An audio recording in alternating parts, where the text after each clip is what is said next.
Hi, my name is Judy Blackard, and I would like to tell you a personal story today that I have lived for the past 10 years and resulted in a few medical afflictions that were devastating to my emotional health and to my physical health.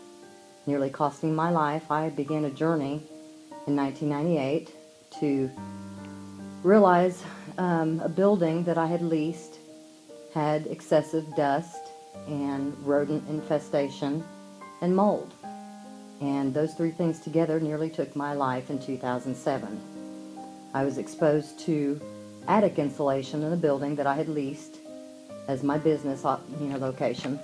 And basically the air ducts were contaminated with fiberglass mineral wool insulation, and it was chewed through by rats, the flexible air ducts in the attic, and the rats chewed little holes, carried the insulation in there, made their nest, excreted their fecal matter, and it came out as microspores of dust through the airways of those flex ducts into my building space that my patrons and I spent 9 years enjoying, other than the dust. Basically, it got into my lungs. It contained mineral wool insulation, which is scientifically engineered microglass that is designed to basically interlock the particles of glass so that they stay in the attic and they don't become too portable. Well, they didn't figure that it would go through the air ducts by rats, and the stuff becomes very portable. It blows out as dust. It looks like glitter, and we call it just dust on the table, and we use lots of pledge and undust to get rid of it, but we never considered what it can do as it lands on your skin and goes in through your oral cavities to go down the rest of your body. First stop is your face and skin, and basically it starts with acne. First major diagnosis I got was plaque psoriasis.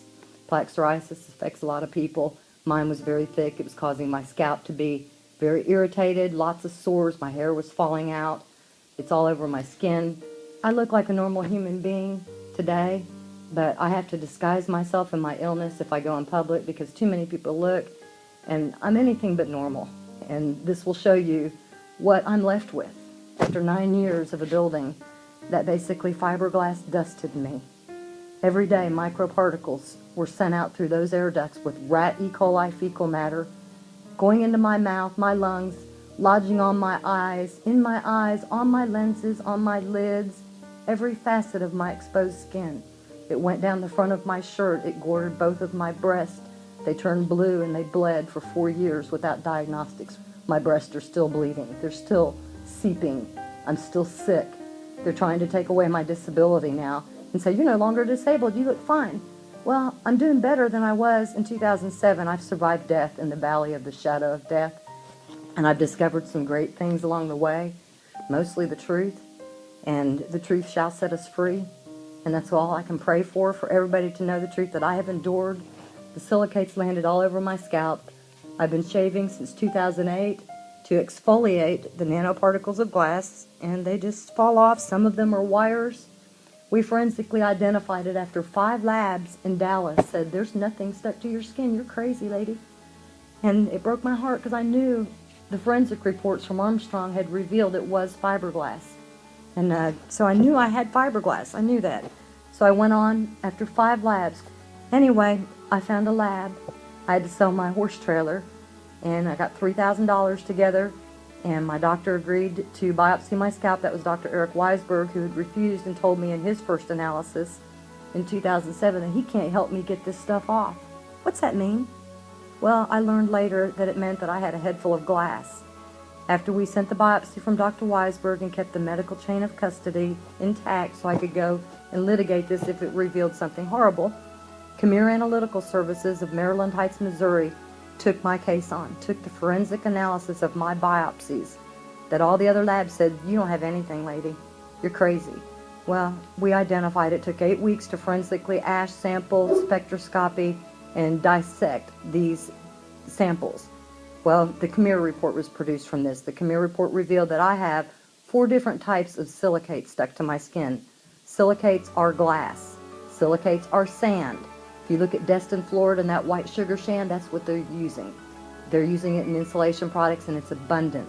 They're also putting it in our food chain. White bread has silica sand in it. Hold it up to the golden sunlight of the afternoon, you'll see glass particles reflect.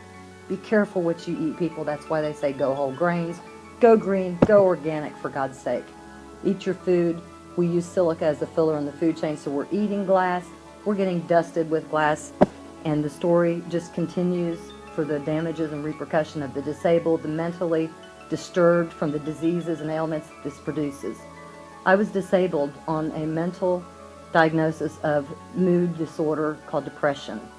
No bipolar, no schizophrenic, affective, bipolar, weirdness, nothing. I am sane as the day is long, folks. And this happened to me, and it's all true. And my journey is to convey this message to the people so that you can have the truth like I have. And you can understand why 1 in 3 kids has asthma now. I'm going to change all that, I hope, with my story, one voice, one person. That's the journey, people, is to tell and spread the word. And thank God we have internet. We're going to be on YouTube. We will continually feed the story.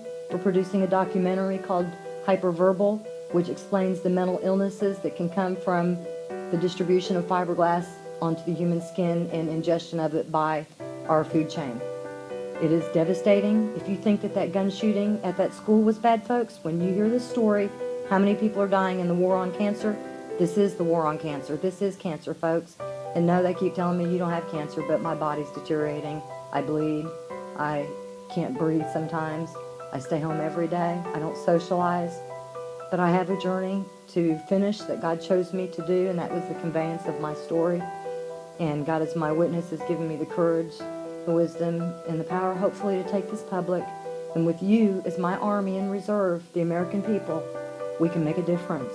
And that's what I really want, is a difference. I don't want to see any more cancer kids. I don't want to see any more heads bald. You know, I want people to understand the plight. Join me on Facebook. Join me on change.org. We have a petition. If we get enough signatures, we can get the government's attention and we can legislate this out like we did asbestos. Please help me. Join my cause. Please understand that this is a very passionate cause for me. It nearly took my life. Please don't take it, yours or your loved ones. We can stop this Holocaust today, one person at a time. God bless America.